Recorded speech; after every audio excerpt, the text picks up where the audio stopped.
Imagine holding the power to cripple any army, stall any tech empire, and paralyze the clean energy revolution, all without firing a single shot. You've likely never heard of neodymium, or dysprosium, or terbium.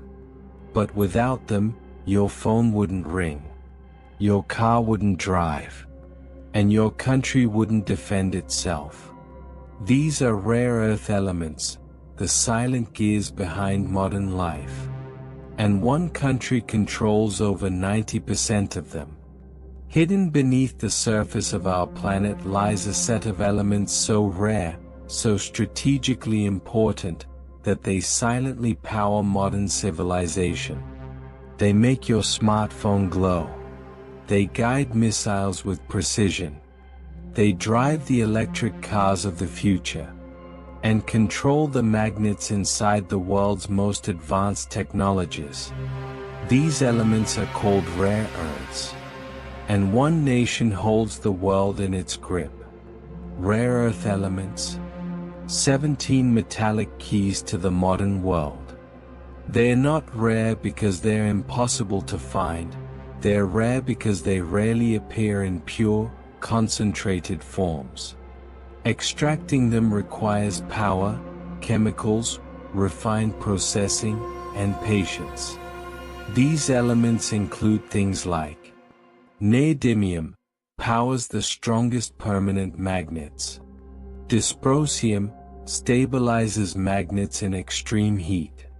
Europium, makes screens bright red. Yttrium and cerium, critical in lasers and polishing. Lanthanum, used in camera lenses and electric batteries. They are the backbone of smartphones, fighter jets, satellites, computer chips, electric vehicles, wind turbines, and advanced missile guidance systems. Without rare earths, the world stops. But who controls them?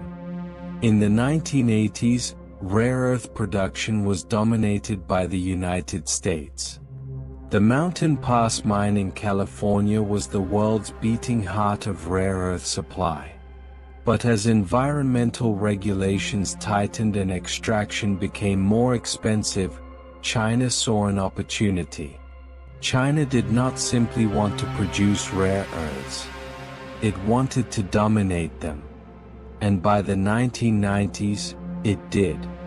China opened massive rare earth mines, accepted the environmental cost, and invested in refining technologies the rest of the world ignored. By 2010, China controlled more than 97% of the global rare earth supply. Not just mining, but processing. The critical stage where minerals become usable metals. China didn't just corner the market, it became the market. Rare earths are locked inside ore. They must be crushed, chemically separated, refined, purified, then shaped into components. This process is costly, toxic, and produces radioactive waste. China embraced the challenge, building enormous industrial zones dedicated to refining. Other countries stepped back. The world became dependent. In September 2010, a diplomatic incident changed everything. A Chinese fishing boat collided with Japanese patrol vessels near disputed islands in the East China Sea. Japan detained the captain. China retaliated, not with missiles, but with minerals. It halted rare earth exports to Japan, the world's largest consumer of rare earths. Tech companies panicked. Prices skyrocketed 600% overnight. And the world realized something terrifying. A nation did not need military power to cripple high-tech industries. It only needed control of key materials. Every smartphone uses rare earths. Every laptop.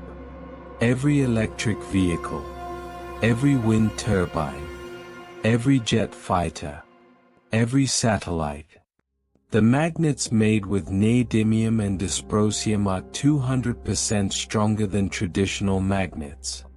This makes them essential in F-35 fighter jets, Patriot missile systems, nuclear submarine communication systems, quantum computers, high-speed trains, solar and wind energy systems. Without rare earths, the world returns to old technology. The future becomes impossible. China's dominance is built on 3 pillars.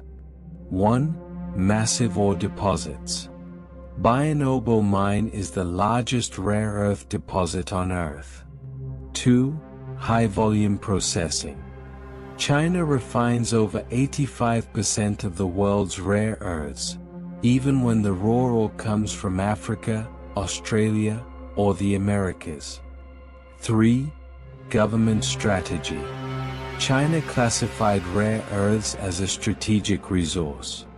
It built supply chains from mine magnet high-tech devices. Other nations focused on the final product. China mastered everything in between. This gave Beijing invisible leverage over global technology. Rare earth extraction has a dark side. For every ton of rare earth oxide produced, there can be acidic wastewater, radioactive thorium waste, heavy metal pollution, airborne toxins. China accepted this burden. Rivers were contaminated. Villages were displaced. Landscapes were reshaped by industrial scars. The price was high, but the reward was control. After the 2010 export freeze, nations realized dependence on a single supplier was a strategic mistake. Countries reacted. United States reopened Mountain Pass. Australia expanded Lynas Corporation. Japan invested in new African and Vietnamese mines. Europe began deep-sea mineral studies. India ramped up monazite sand processing. But one problem remained. Even if nations mine rare earths, they still send the ore to China for refining. The bottleneck is not the mine. It is the refinery. China still holds the world's choke point. Africa holds vast untapped rare earth reserves. Chinese companies have invested heavily in mining operations through the Belt and Road Initiative. In exchange for infrastructure, loans, and development, nations partner with China for extraction. This expands China's influence, not just at home, but globally. This is not a war of bullets. Not a struggle of armies. It is a war of supply chains. A war of technology. A war of dependence. China's rare earth power is an invisible weapon. Silent. Strategic. Global. Powerful enough to shake entire industries. A weapon that could decide the future of electric vehicles, clean energy, computer chips, and military capability. If China stopped exporting refined rare earths, the global EV industry could collapse within 6 to 8 months. Wind turbine production would fall by up to 80%. Smartphone and laptop manufacturing would slow drastically. Missile, jet fighter, and radar systems would face delays. Tech prices would skyrocket. The world is vulnerable. But the world is fighting back. New strategies include recycling rare earth magnets, developing synthetic alternatives, robotic mining, deep-sea nodules rich in rare earths, new environmentally friendly extraction techniques. The battle for rare earth independence has begun. The question is, who will win? China is not standing still. It is moving up the value chain. EVs through BYD, drones through DJI, renewable energy dominance, supercomputing, battery technology, permanent magnet manufacturing. Controlling rare earths gave China the foundation. Now it builds the future, whether nations like it or not. From California to Tokyo, from Europe to Africa, from Nigeria to Brazil, the world still depends on China's rare earth machine. The West can mine, but China can refine. And until that changes, the future remains uncertain. Rare earths built the digital age. They will build the electric age, the renewable age, the artificial intelligence age. The question facing humanity is clear. Will the world share the future? Or depend on the nation that controls the materials that make the future possible?